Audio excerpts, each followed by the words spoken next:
Boomer Sooner, everybody. OU Flag Guy here, and it is game day. Today, we face the Kansas State Wildcats.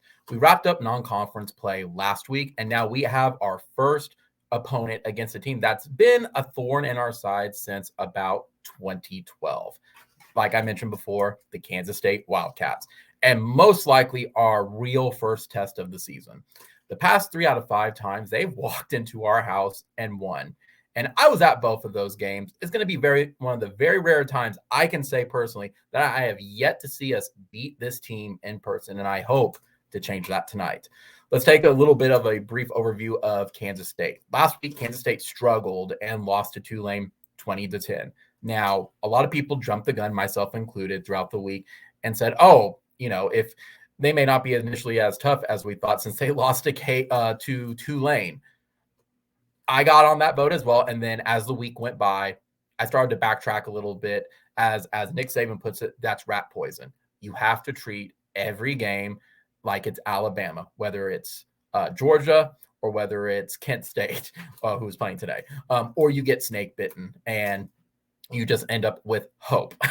Now, that being said, I think OU has had this game circled since the offseason, especially with Brent Venables' ties to K-State, and I don't think they're going to lose at home.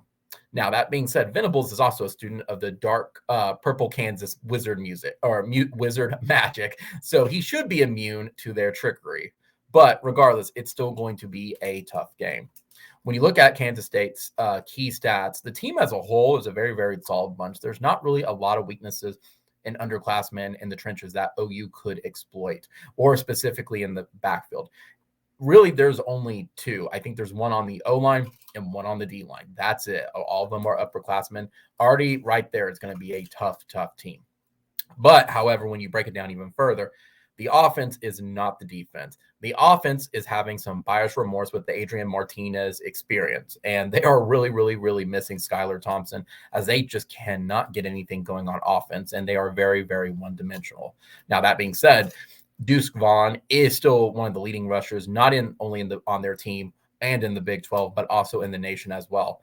But big thing that I noticed is he's not making it into the end zone right now. His other teammates, Giddens and Knowles, are. In the day, it still makes them very, very one-dimensional, and Kansas State just cannot score. They are near the bottom of just not the Big 12, but the NCAA as a whole, and they are near the bottom at passing at 127th in the nation. That's atrocious.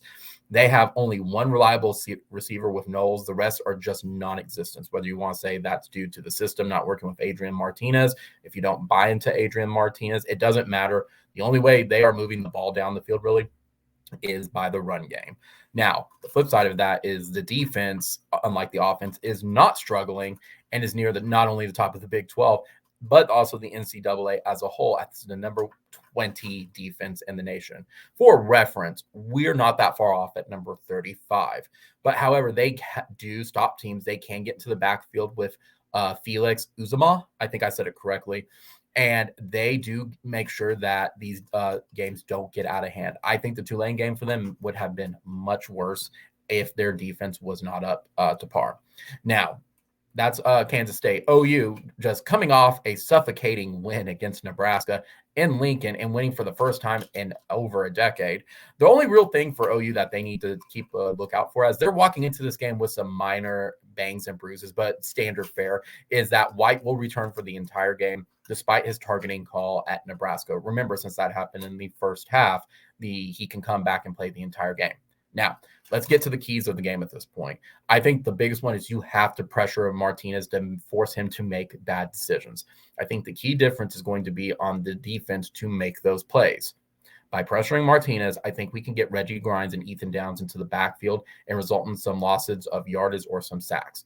Unless we see Martinez play above his skill level, I honestly do not expect a lot of slinging from him in the backfield. If he does, again, force him to make mistakes and turn the ball over to Hurrian. I wonder if Brent Venables and our defensive coordinator is going to have more of our guys on the D-line at this point, because they're not going to respect Adrian Martinez and his receivers game at that point. The big thing, though, that I saw that Kansas State does not have, that just kind of sticks out like a sore thumb. Woo! is third down conversions. The stat, it really is a stat that stuck out to me as they are 125th in third down conversions. That means Oklahoma should be able to get the ball back and control the time of possession. Now, that being said, though, again, this means that Oklahoma has to get off the field, which we saw them kind of struggle a little bit against UTEP and Kent State to do that. They didn't necessarily have that with Nebraska. Versus the K-State offense, again, load the box up and dare Martinez to throw it while shutting down Deuce Vaughn. I said in the past couple weeks, but I genuinely do believe that K-State's passing game is non-existent, thus making them very, very one-dimensional. Based on their based on their stats, their running backs room also has no depth due to also inconsistent O-line play as well. But I think the difference, in my opinion, is going to be on that defense. If we can force turnovers, the offense will have to force to capitalize on it. I may be overthinking it, but I just don't think we can leave points on the field against K-State due to them and their history against us. That also means that the offense can't come out in a slump for like a first or second quarter slump. I do think they need to come out firing on all cylinders, just like they did against Nebraska after the first series, and take control of the game. Again, with K-State's offense, while K-State may have the overall better defense right now, we have a better individual talent per Danny Stutzman, Bowman, Ugwegbu, Kinnick, Broyles, and White. Again, I mentioned this last week against Nebraska, where you see a lot of these guys have a lot of tackles, and it could be fool's gold because they're just picking on them. This is kind of different because Stutzman, Bowman, everybody's getting in their face. Now, versus the Kansas State defense, based on some of the play calling, I would say give whoever has the hot hand the ball.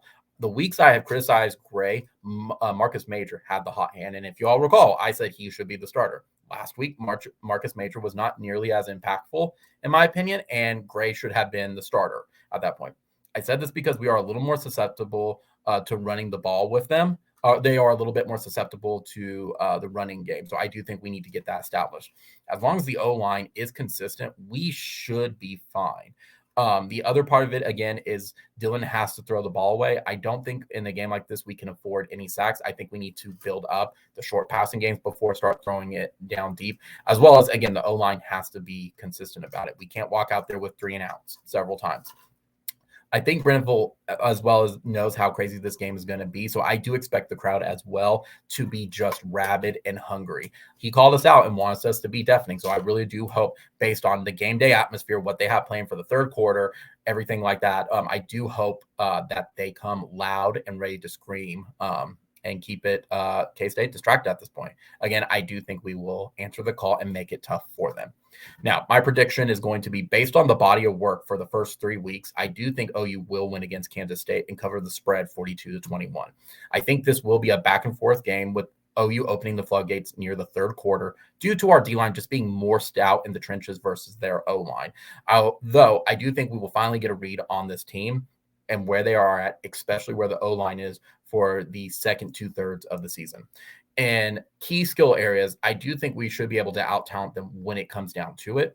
That being said, I do think Nebraska could be fool's gold. And after last week's performance, we may not even get a read on them this week if they're having if they just blow them out of the water, because it could be as K-State really as good as what we thought.